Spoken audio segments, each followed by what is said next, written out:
What's happening, everyone? Thought I would come back today with another video, this time just kind of having a look at a few black metal records that I feel just deserve a little bit more recognition, and at the same time I just want to kind of make them known to you guys so you can go and check them out and discover some brand new fucking fantastic black metal music. I'm not going to like list these off or anything. I've just pulled out like a few random picks just off the top of my head, just as I was kind of scanning through my collection. So there's no like specific avenue of black metal that I'm looking at here. I've literally just pulled out a few that I fancy talking about. First of all though, what's going on in the background? I will never stop celebrating when your boy remembers to take it out the fucking jewel case. This is Decapitated with their third full-length album entitled The Negation. If you're not familiar with these guys, they play technical, brutal death metal. It's absolutely bamboozling, completely kind of obscene, really guttural vocals, as you can hear. Rampaging blast beats, they're obscenely fast. And there's a bit more groove to this one compared to like their, especially Winds of Creation, their first one. And even Nihility, which finally got a repress through Earache Records, so that one's coming up. Let's hope that this one, Organic Hallucinosis, and what the fuck's the other one called? Winds of Creation, get a repress alongside it at some point. But yeah, if you like the sound of that, if you like just brutal pummeling, you're a bit of a sadomasochist for all things kind of painful and devastating, then go and check this out. These guys are out of Poland, and this is an absolutely fantastic, fantastic release. Go and check it out. The Negation by Decapitated. First album that I want to talk about here is a band that they've been around for years, but they just simply don't get spoken about enough for my liking. They're a bit of a strange one. They're a bit of a kind of hybrid band between a few different styles, which might be why they don't kind of get lumped in with the classic second wave black metal records or whatever. But the album that I'm talking about here is Germany's Bethlehem with their second full-length album, Dictius te Necare. If you're not familiar with this band, they play a sort of self-coined dark metal, which to my mind just basically means black metal mixed with doom metal. It's very kind of, it crawls over to the sort of depressive suicidal black metal sort of subcategory, in my opinion. It just has a really uncomfortable and like unnerving feeling throughout. You don't feel good mentally after coming out of this thing, and that is mainly because of the absolutely insane vocal performance on this. The guy's kind of shrieking in the most sort of primal way that I've ever heard put onto a record. The guy just sounds absolutely tormented by his own kind of mind. He sounds like he needs putting in a straitjacket and locking away for a little while until he sorts that out. You should not sound like that if you are in any way human or in any way sane. And yeah, he sounds absolutely mad, basically. As for the music, doom-tinged black metal, lots of mid-pace stuff on here. The kind of slower sections allow those vocals to kind of come through and cut through into your eardrums, like pretty much directly, with very little distraction. Just haunting. It's really, really creepy. It's one of the most kind of freakish albums I've ever heard, and undeniably one of the most kind of primal vocal performances of all time.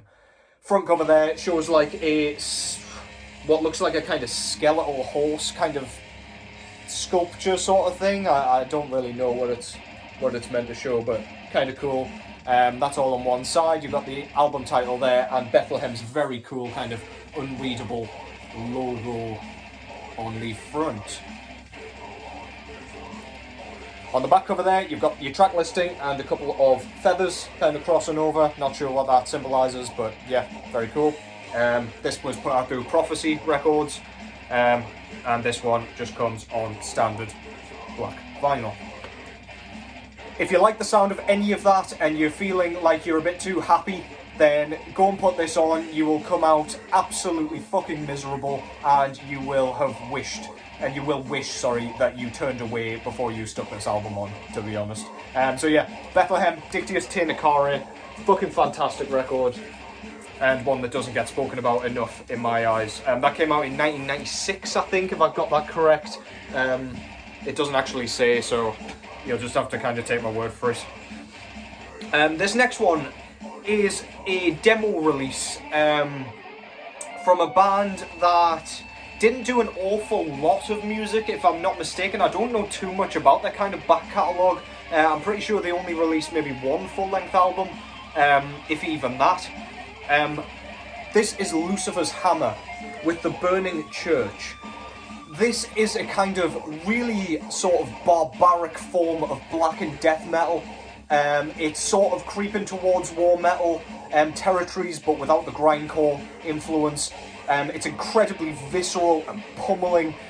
The sort of album's kind of shrouded in a bit of static, but it sort of comes through as a bit of a sort of caveman-ish sort of album.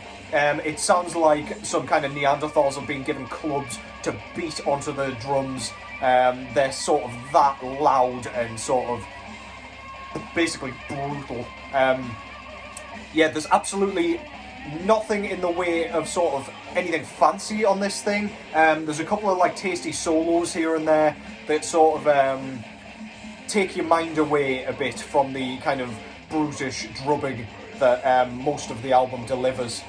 Yeah, not a lot else to say other than this is fantastically well written. It's unfortunately relatively short, and there are a couple of rehearsal tapes on the end of this, and there is a Celtic Frost cover at the back end as well. But yeah, if you want like a sort of quick, punchy, invigorating sort of little release that'll give you that quick fix of kind of nastiness and raw aggression, then look no further than Lucifer's Hammer. This is splendid stuff. Front cover just depicts like a black and white picture of a burning church, which is lovely. Really like their logo up top there. That looks really kind of classic and like quite minimalist, which I really dig. Back cover there, you've just got like a photograph taken through some trees, I guess. There's a few branches and stuff. And then you've got your track listing there at the top in red. This came out through Nuclear War Now Productions. And this came on a very, very cool sort of orange with a kind of darker orange swirl in the middle there. I don't know if that'll show up on the camera. But yeah, really, really nice. It's kind of burning church orange, if you will. Yeah, so if you want something evil, wicked, and nasty, go and check this piece of absolute savagery. This is Lucifer's Hammer with The Burning Church. Very straight to the point album title there as well, which I really dig. Next up, we've got a pretty sought after release, because this one was put out through Go to Warex Productions, or Records, whatever they go by. And this kind of band, their stuff sells out like almost immediately. It's one of those where you've got to be really, really on it to kind of pick up their albums. The band that I'm talking about is USA's Kommodus, or Kommodus, with their self-titled full-length album, Kommodus.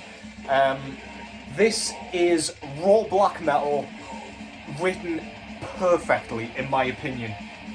There are a few raw black metal bands that kind of sound quite as unique as this one.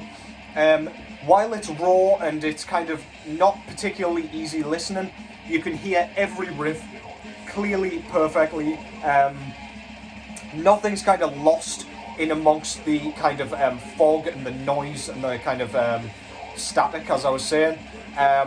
The riffs that come through, there's quite a lot of like kind of blasting sections, but then they'll slow down and unleash hell with some really invigorating, head-banging, head-nodding riffs that just kind of steal the show. This is over an hour long, I believe, so it's It's pretty challenging, to be fair. If I'm going to be candid, it might be a little bit too long. But when you're in the mood for this kind of stuff, this scratches the itch like absolutely no other. There's like a chainsawing guitar, rhythm guitar tone that just kind of knocks your goddamn socks off. Yeah, this is putting kind of US black metal back on the map, in my opinion. I can't wait to see what this band does next. This is ferocious, brilliant, and just deserves all the praise that it gets. No wonder this band's stuff sells out. The solos and things like that can sound quite sort of traditional, like a traditional kind of heavy metal style, which is really nice. It brings like a bit of a different edge to the raw black metal sound, which can, to be fair, get kind of samey and a bit convoluted, if you ask me. So yeah, that's Kommodus with Kommodus. Front cover there shows like a some sort of lion kind of thing in armour just chewing this dude's head as he kind of rips his entrails out. Super nasty. I absolutely fucking love that though. That's so cool. Some of the coolest artwork in my collection by far. Not digging the green trousers and the purple shirt. Like that's some horrible dress sense that dude's got. Says this guy I know. Back cover there, you've got an awesome picture of the one man responsible for the music here, in his corpse paint with a couple of kind of demon gargoyle looking things. Then you've got your track listing there, with the Kommodus logo up top. And this one kind of came on a mystery coloured vinyl, I think. You didn't really know what you were going to get, but mine came on this really, really cool, like sort of slime green, which looks absolutely awesome. I would have been happy with black vinyl or anything with this release. But yeah, very, very nice. Kind of matches that dude's horrible, horrible trousers. Go and check that out if you haven't already. Kommodus with Kommodus. If you like raw black metal, that brings over something slightly different, that'll kind of cleanse your palate from a lot of the kind of sameness, as I say, going on in that subgenre. Going from completely invigorating and rapid and blistering to something a bit more crawling and brooding. This is the Ruins of Beverast with Exuvia. This was not their latest album, but the one before. This is kind of black metal infused with doom metal. It is quite a long listen. It could be kind of compared to a funeral doom record, if you ask me. But instead of the kind of death stuff, you get more black metal mixed in. So there are kind of blast beat sections with the kind of ferocious blackened sort of style that we know and love. But then there's lots of these kind of vocalless sort of instrumental sections, where it just kind of slows down. It just builds like a really, really creepy atmosphere. Again, you just feel unnerved all the way through this thing. It's one of those you can just kind of get lost in, super immersive. Really sounds like no other album. It just has its own kind of charm. There are some sort of tribal sections, like tribal sort of chanted sections, and some of the instrumentals just give off this vibe, like almost kind of Native American, I guess. It's just a really, really cool listen from beginning to end. Really, really kind of thorough, but never ever boring. You just never know what's going to be round the corner on the next kind of track or anything like that. Front cover there depicts, like, as I say, a Native American kind of chief guy doing some sort of ritual around a fire with a sort of dragon or snake or something coming out of the fire. Very, very cool. Band logo down the bottom there. And the back cover is just the track listing. And this one was put out through Van Records. This one came on a very nice kind of dark blue vinyl. It's mainly opaque, I think. Really cool. Goes beautifully with that sweet artwork. You know, I'm a sucker for these kind of kind of vinyl artwork pairings, and I can't appreciate them enough when they nail it. So yeah, that's Ruins of Beverast. I think this guy's out of Germany, if I'm not mistaken. I could have gotten that entirely wrong though. I will correct any bullshit that I say in the description, so go look there if you're like kind of raging that I've gotten something wrong. But yeah, go and check that out. Ruins of Beverast, Exuvia, an absolutely splendid album from beginning to end. And the final one that I've pulled off the shelf here is another one that it's kind of a bit underappreciated, but like there is a very niche kind of cult following for this project. This was a reissue put out through Nuclear War Now, yet again, absolutely killing it. This is another US band. This is Pan-American Native Front, with their second full-length album, I believe, entitled Little Turtles War. This is sort of standard black metal, I would say, but it's very much kind of centered and themed around Native American sort of wars, I guess. There's something about the sort of way the tracks are arranged, where it's sort of like, it feels really kind of ritualistic and sort of conceptual, I suppose. The music itself's kind of standard black metal, as I say, very well written, lots of blast beats. The vocals are kind of piercing shrills, as you'd come to expect from this type of project. But yeah, it's one of those bands that just kind of captures the feeling and theme that they're going for, but it's hard to explain how they do it. They just manage. The artwork definitely helps, so while you're listening to it, if you have this in front of you, your kind of mind goes there naturally. That's the beauty of kind of artwork and the vinyl format. But yeah, it's just so well written, very, very recognisable, and like very easy to fall in love with, essentially. So yeah, if you haven't checked this out, please go and check it out. I'll not ramble too much because, as I say, I struggle to kind of describe just how these guys do this. But if you kind of want something a bit different, the Native American theme is very unusual for a black metal project. Usually it is burning churches and Satan, but this is kind of refreshing to see.